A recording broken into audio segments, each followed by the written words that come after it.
গিয়েছিলাম পিসির বাড়ি। বলতে গেলে অনেকদিন পরে গিয়েছি। অনেকদিন বলতে 6 মাস তো হবেই। পিসেমশাই মারা যাবার পর থেকে আমার আর যাওয়াই হয়নি। পিসেমশাই মারা গেছে 5 মাস হয়ে গেল। পড়াশোনা, পরীক্ষার চাপ সব মিলিয়ে একটু ব্যস্ত হয়েই পড়েছিলাম। তো সন্ধেবেলায় আমি অন্য একটা ঘরে বসে মোবাইল নিয়ে ফেসবুক স্ক্রল করছি। সেই সঙ্গে হোয়াটসঅ্যাপে একজন বান্ধবীর সঙ্গে কথা বলছি। পিসি বাইরের দালানে বসে টিভিতে সিরিয়াল দেখছে, আর সেই সঙ্গে পাশের এক বাড়ির এক প্রতিবেশিনীর সাথে গল্পও করছে। আমার এমনিতেই ওই বাংলা সিরিয়ালের প্যানপ্যানানি ভালো লাগে না। অননাদি তখনও পর্যন্ত ফেরেনি। অননাদি থাকলে তো ওর সাথেই গল্প করে টাইম কেটে যায়। অননাদি হলো পিসির ছেলের বউ। আমি অবশ্য বৌদি বলে ডাকি না। পিসির একটি মাত্রই ছেলে। বছর 2 আগে বিয়ে হয়েছে। কত ইচ্ছে ছিল দাদার বিয়েতে আনন্দ করব, সাজগোজ করব, সেসব হয়নি। দাদা অননাদিকে নিয়ে পালিয়ে গিয়ে মন্দিরে বিয়ে করে নিয়েছিল। অননাদির বাড়ি থেকে পালিয়ে বিয়ে করেছে বলে অননাদির সাথে অননাদির বাবা মা আর কোনো সম্পর্ক রাখেনি। অবশ্য উপায়ও ছিল না অননাদির। বাড়ি থেকে অন্য জায়গায় বিয়ে ঠিক করেছিল। দাদা বেসরকারি চাকরি করে, স্যালারি ভালো নয়, এতেই আপত্তি ছিল। ওদিকে অননাদির বাপের বাড়ির অবস্থা ভীষণ ভালো, সেই তুলনায় পিসির বাড়ির অবস্থা ভালো নয়। ভালোবাসাকে বাঁচাতে হলে পালিয়ে বিয়ে ছাড়া দ্বিতীয় উপায় ছিল না আর। পিসির বাড়িতে আছে বলতে পিসি আর অননাদি। দাদা আসামে থাকে, ওখানে জব করে। অননাদি আমার থেকে মাত্র 2 বছরের বড়। নিজের বোনের মতোই আমাকে ভালোবাসে, বন্ধুর মতোই মিশি আমরা। কিছুদিন হলো অননাদির একটা বিউটি পার্লার খুলেছে।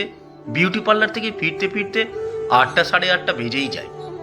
অননাদির আসার অপেক্ষায় আমি তখন বসে আছি।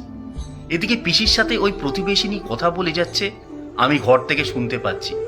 ওই প্রতিবেশিনী পিসিকে বলছেন, রোজই কি এমন রাত করেই ফেরে নাকি? 8টার মধ্যেই চলে আসে, হয়তো আজ কাজ বেশি পড়ে গেছে। যাই বলো বাপু, রাত বিরেতে ঘরের বউ বাইরে থাকবে, এটা ভালো দেখায় না। একেই তোমার ছেলে ঘরে থাকে না, কোথায় কি করছে তুমি দেখতে যাচ্ছ? তোমার মতো ভালো মানুষ পেয়েছে বলেই বেঁচে আছে। আমি তো আমার ছেলের বউকে ওসব করতেই দিই না। আবার পড়াশোনা করবে বলেছিল, আমি বলে দিয়েছি ওসব এমএ টেমে করার দরকার নেই। আমার ছেলেরও আমার সাথে একমত। তা তোমার ছেলে কিছু বলে না? আমার ছেলেও আবার আমার সাথে একমত। ও কখনো আমার মতের বিরুদ্ধে যায়নি। আমি বলি মেয়েদের কিছু একটা করা দরকার। তাহলেও এই যে আমরা চাকরি বাকরি কিছুই করিনি, তাতে কি আমাদের খুব অসুবিধা হয়ে গেছে? তাও যদি বা জানতাম একটা সরকারি চাকরি করছে, তাহলেও বা মানা যায় সেটা। এই বিউটি পার্লার করে কটা টাকায় আর রোজগার হবে? তুমি বলেই আস্কারা দিচ্ছ। আস্কারা কেন দেব? মেয়েদের নিজের রোজগারের টাকায় নিজেরা যদি কিছু করতে পারে, তার মতো আনন্দের কি হয় বলো তো? অনেকদিন আগের আজ একটা কথা খুব মনে পড়ছে জানো। দুপুরে খেতে বসে পাতে কিছু ভাত পড়েছিল। খেতে ইচ্ছে করছিল না, শরীরটাও সেদিন ভালো ছিল না।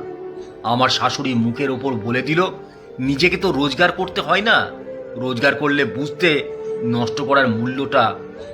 রোজগার না থাকলে মেয়েদের প্রতি পদে পদে অপমানিত হতে হয়, সেটা আমি জীবন দিয়ে দেখেছি। আমি মনে করি রোজগার করুক প্রতিটা মেয়ে, একজন শাশুড়ি হিসেবে নয়, নিজে একজন মেয়ে হয়ে আর একজন মেয়ের পাশে থাকতে হয় বলেই আমি মনে করি। পিসির কথাগুলো শুনে এত ভালো লাগছিল বলে বোঝাতে পারবো না। অথচ পিসির শিক্ষাগত যোগ্যতা বেশি নয়। আমার 3 পিসির মধ্যে ছোট পিসি বেশি দূর পড়াশোনা করেনি। প্রতিবেশিনী ওই কাকিমার ওপর খুব রাগ হচ্ছিল, যে এতক্ষণ ধরে পিসির কানে বিষ ঢালছিল বলে। হঠাৎ করে প্রতিবেশিনী কাকিমার কথায় ছেদ পড়ে যায় অননাদির আগমনে।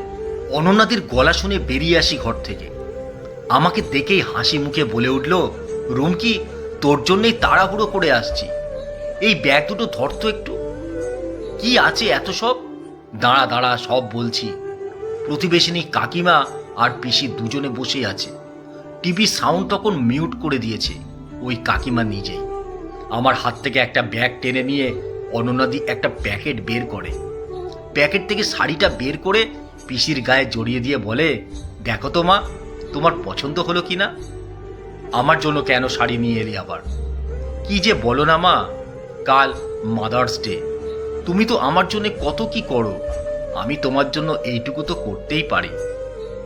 আমার রোজগারের টাকায় মায়ের জন্য কিছু আনবো না, সেটা হয় নাকি? আর বলো না, এইসব কেনাকাটা করতে গিয়ে লেট হয়ে গেল একটু। রাতের খাবার পার্সেল করে নিয়ে চলে এসেছি, তাই রান্না করার দরকার নেই আর। তারপর ওই প্রতিবেশিনীর দিকে তাকিয়ে হাসতে হাসতে আমার পিসি বলে, দেখেছো মেয়ের কাণ্ড, দেখেছো কিরকম পাগলামি বলো তো এসব? আমি বারণ করলেও শুনবে না, আমার জন্য ক্যাডবেরি নিয়ে আসবে রোজ। আমি কি বাচ্চা? মনে মনে এত আনন্দ পাচ্ছি বলে বোঝাতে পারবো না। তারপর অনন্যাদি বলল, রুমকি, ওই ব্যাগে দইটা আছে, দইটা ফ্রিজে রেখে দে, ওটা কালকের জন্য। কাল আমি পার্লারে যাব না, ছুটি নিয়েছি। আর কাল মায়েরও ছুটি, ফ্রাইড রাইস আর চিকেন হবে, সব আমি নিজে বানাবো। রুমকি, তুই একটু হেল্প করিস শুধু। খাওয়া দাওয়া সেরে তারপর তিনজনে মিলে সিনেমা দেখতে যাব। অনন্যাদির কথা শুনে ওই প্রতিবেশিনী কাকিমা পিসিকে বলে, ও মা, তোমরা কবে ফ্রিজ কিনলে? কই বলনি তো। ওই তো ও মাসের শেষের দিকে বৌমায় কিনেছে নিজের টাকায় ডবল ডোরের ফ্রিজ।